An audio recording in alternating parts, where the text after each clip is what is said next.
ये वीडियो है वो भाई भौतिक राशि किसे कहते हैं। देखो भौतिक राशि किसे कहते हैं जिसमें हम लोग क्या करते हैं लंबाई हो गया, विद्युत धारा हो गया, तो क्या एक प्रकार के भौतिक राशि इन सबको हम व्यक्त कहाँ पर करते हैं तो भौतिकी के नियमों को, अर्थात भौतिक के नियमों को जिन राशियों द्वारा व्यक्त किया जाता है उन्हें क्या कहते हैं भौतिक राशि कहते हैं। क्या कहते हैं वो भौतिक राशि। भौतिक के नियमों क्या बोलेंगे बाबू भौतिक भौतिक के नियम को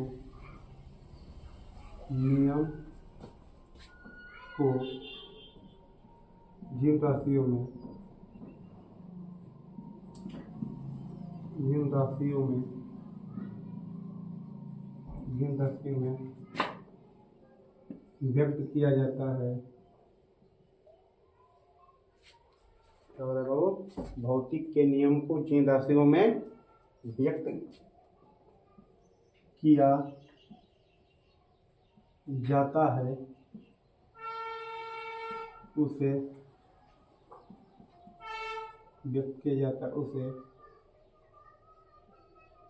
भौतिक राशि कहते हैं।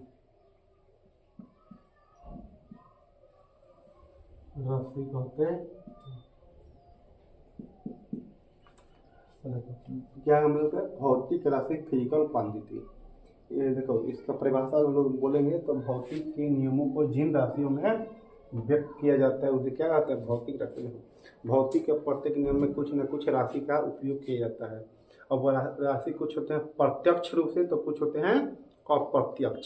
जैसे मान लो विद्युत धारा वो तो दिखाई नहीं दे रहा है तो क्या हुआ एक प्रकार का अप्रत्यक्ष हुआ। अब हम पूछ रहे हैं बाबू जिसमें प्रत्यक्ष में क्या होगा जिसमें हम बोलते 1 केजी चीनी है कि नहीं बाबू 1 केजी किसमें बोला जा रहा है किलोग्राम में।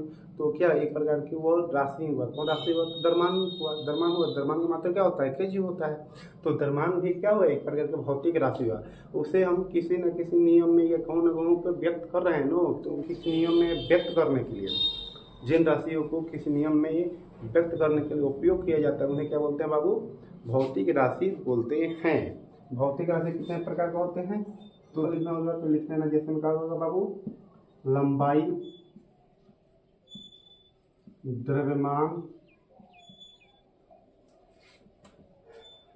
द्रव्यमान विद्युत धारा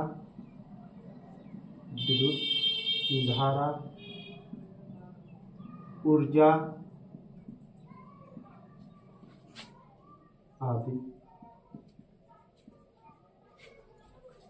ये क्या होगा हमारे भौतिक राशि किसे कहते हैं तो भौतिक के नियमों को जिन राशियों में व्यक्त किया जाता है उसे क्या कहते हैं भौतिक राशि कहते हैं। जैसे में क्या होगा लंबाई द्रव्यमान विद्युत धारा ऊर्जा आदि। तो भौतिक राशि के प्रकार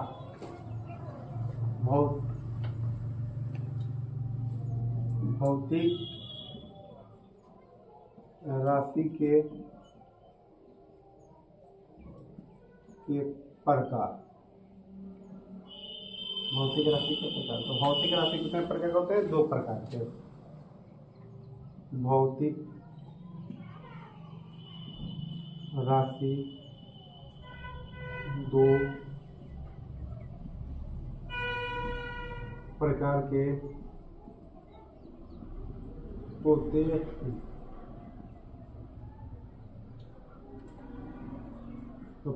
होते हैं। पहला नंबर कौन होता है बाबू पहला नंबर होता है आधारी राशि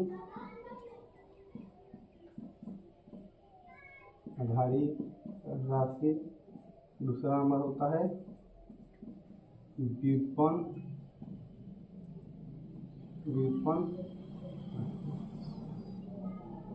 क्या मतलब व्युत्पन्न राशि।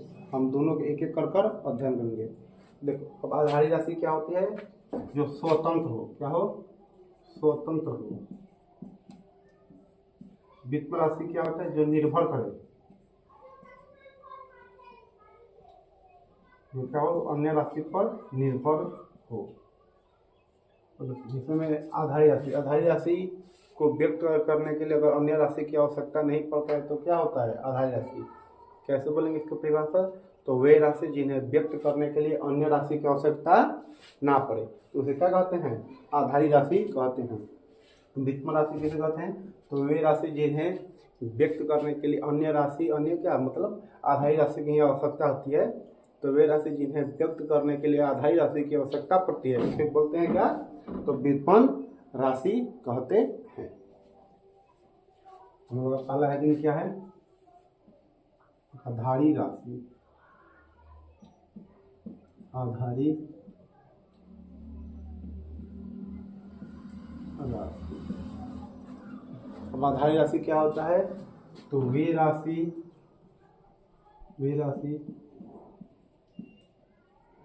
जो स्वतंत्र होती है, जो स्वतंत्र होती है उसे आधारी राशि कहते हैं। वे राशि क्या है? जो स्वतंत्र होती है, अर्थात जो अन्य किसी जिसे व्यक्त होने के लिए अन्य राशि की आवश्यकता ना पड़े। जैसे में क्या हो गया बाबू? द्रव्यमान। बाबू द्रव्यमान, लंबाई, समय, विद्युत धारा,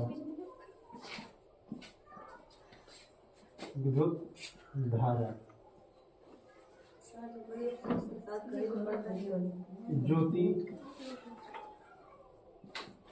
तीव्रता, ताप और पदार्थ का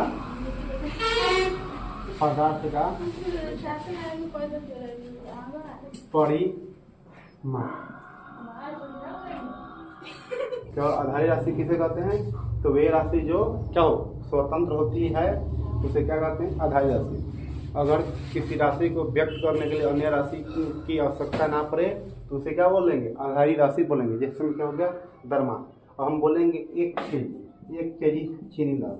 अब केजी को व्यक्त करने के लिए अन्य राशि की आवश्यकता पड़ रहा है? नहीं पड़ रहा है। जब भी हम बोलेंगे 1 मीटर, तो ये आप देखो ये क्या है? लंबाई का मात्रा है। क्या है बाबू? लंबाई का मात्रा यानी मीटर। लंबाई को व्यक्त करने के लिए अन्य राशि की आवश्यकता नहीं पड़ रहा है, तो ये भी कौन राशि हो गया? आधारी राशि हो गया। लेकिन हम यहाँ पर बोल दे कि क्या बोलते हैं? 1 मीटर स्क्वायर। अब देखो ध्यान देखोगे 1 मीटर स्क्वायर क्या है? क्षेत्रफल है। क्या है बाबू? क्षेत्रफल। अब क्षेत्रफल को व्यक्त करने के लिए किन की राशि की आवश्यकता पड़ रही है? तो लंबाई और चौड़ाई। अब देखो क्षेत्रफल को व्यक्त करने के लिए क्या पड़ा? तो एक लंबाई की आवश्यकता पड़ा और दूसरा किसकी आवश्यकता पड़ा? चौड़ाई। दोनों की आवश्यकता पड़ा कि नहीं? यानी देखो ध्यान देखोगे तो इसे व्यक्त करने के लिए दोनों की आवश्यकता पड़ा, लंबाई और चौड़ाई की। अगर हम कहें लंबाई को व्यक्त करने के लिए किसी अन्य राशि की आवश्यकता पड़ रहा है, नहीं, लंबाई खुद क्या है? एक प्रकार की राशि है। तो लंबाई को क्या बोलेंगे? आधारी राशि। और क्षेत्रफल कौन होगा? हम लोग का व्युत्पन्न राशि होगा। चलिए तो आगे क्या है? नोट है कि आधारी राशि की संख्या कितनी है? 7 क्या होते हैं? आधारी राशि। आधारी राशि, ठीक। और दूसरा नंबर क्या है? हम लोग का व्युत्पन्न राशि। व्युत्पन्न राशि। अब व्युत्पन्न राशि की परिभाषा कैसे बोलेंगे? तो वे राशि जिन्हें व्यक्त करने के लिए किन राशि की आवश्यकता पड़े? आधारी राशि। वे राशि जिन्हें व्यक्त करने के लिए आधारी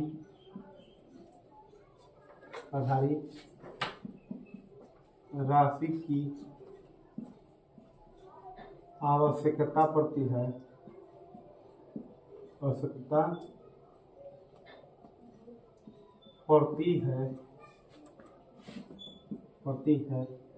उसे व्युत्पन्न राशि कहते हैं। जैसे में क्या होगा बाबू, क्षेत्रफल, और क्या होगा, आयतन, बल आदि।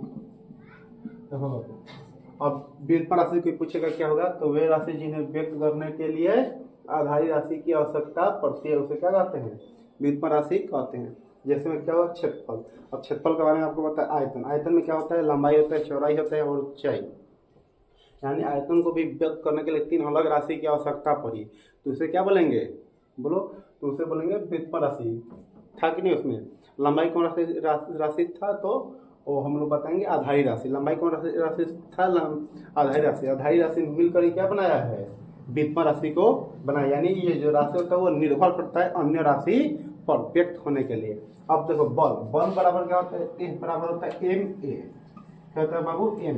एम क्या होता है, तो एम इसमें होता है द्रव्यमान, द्रव्यमान। अब द्रव्यमान क्या होता है, द्रव्यमान क्या होता है, द्रव्यमान एम क्या है, इसमें द्रव्यमान है। और द्रव्यमान का मात्रक ही क्या होता है, केजी होता है। क्या होता है बाबू, केजी। अब देखो, बल को व्यक्त करने के लिए द्रव्यमान की आवश्यकता पड़ा, और द्रव्यमान कौन सी राशि है, तो आधारी राशि, आधारी राशि। चले, तो अब आगे पढ़ेंगे मात्रक क्या होता है, उनके प्रकार और मात्रकों की पद्धति।